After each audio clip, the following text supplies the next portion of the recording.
السلام علیکم جی۔ آج ہم آئے ہیں جہلم کی مسجد چونک اہل حدیث میں۔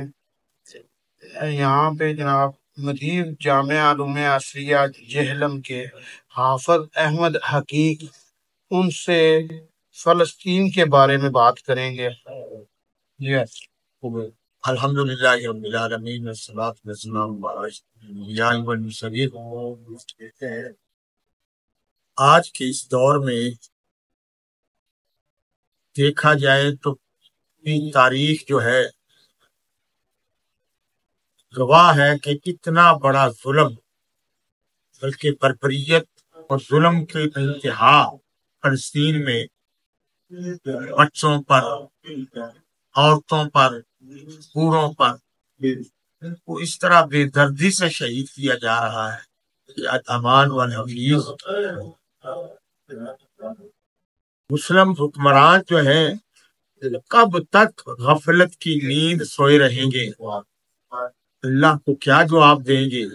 اللہ نے حکومت دی، سب کچھ دیا، لیکن وہ بھی دور تھا جب کہاں ایک عورت تکلیف میں مبتلا ہوتی ہے تو کہاں سے پورا امت مسلمہ جو ہے وہ اس کے لیے تڑپ جاتی ہے اور اس کو اس ظلم اور بربریت سے بچاتی ہے۔ اور آپ کے سامنے ہے کہ محمد بن قاسم نے سندھ سے کہاں سے آیا اور کہاں پر اس ظلم کا بدلہ لیا۔ اور ہم حکمران ہمارے جو ہے کب تک ایسے سب کچھ موجود ہے، ایٹمی طاقت، نیوکلیئر طاقت، کیا کچھ نہیں ہے مسلمانوں کے پاس، لیکن نہیں ہے تو ایمان کی طاقت نہیں ہے۔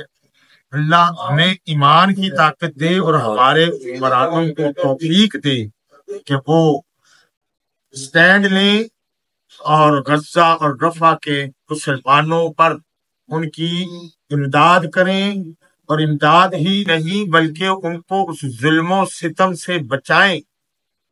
بلکہ پوری دنیا جو ہے اس وقت وہ غیر مسلم ہے، وہ بھی اتنے بڑے جلوس مظاہرے دنیا میں ہوئے ہیں، اور اقوام متحدہ جیسی عدالت نے بھی ان کے خلاف فیصلہ دے دیا ہے، لیکن وہ کتنا بڑا ظالم ہے، اسے شرم نہیں آتی، کتنا بڑا بے حیا ہے، بے غیرت ہے کہ وہ پھر بھی ان بچوں پر ظلم ڈھا رہا ہے۔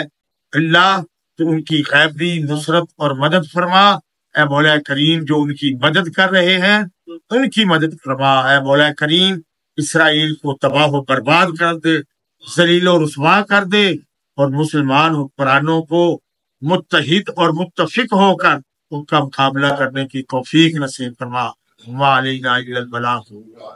جی ماشاءاللہ جی، حضرت صاحب نے بہت پیاری بات کی ہے جناب۔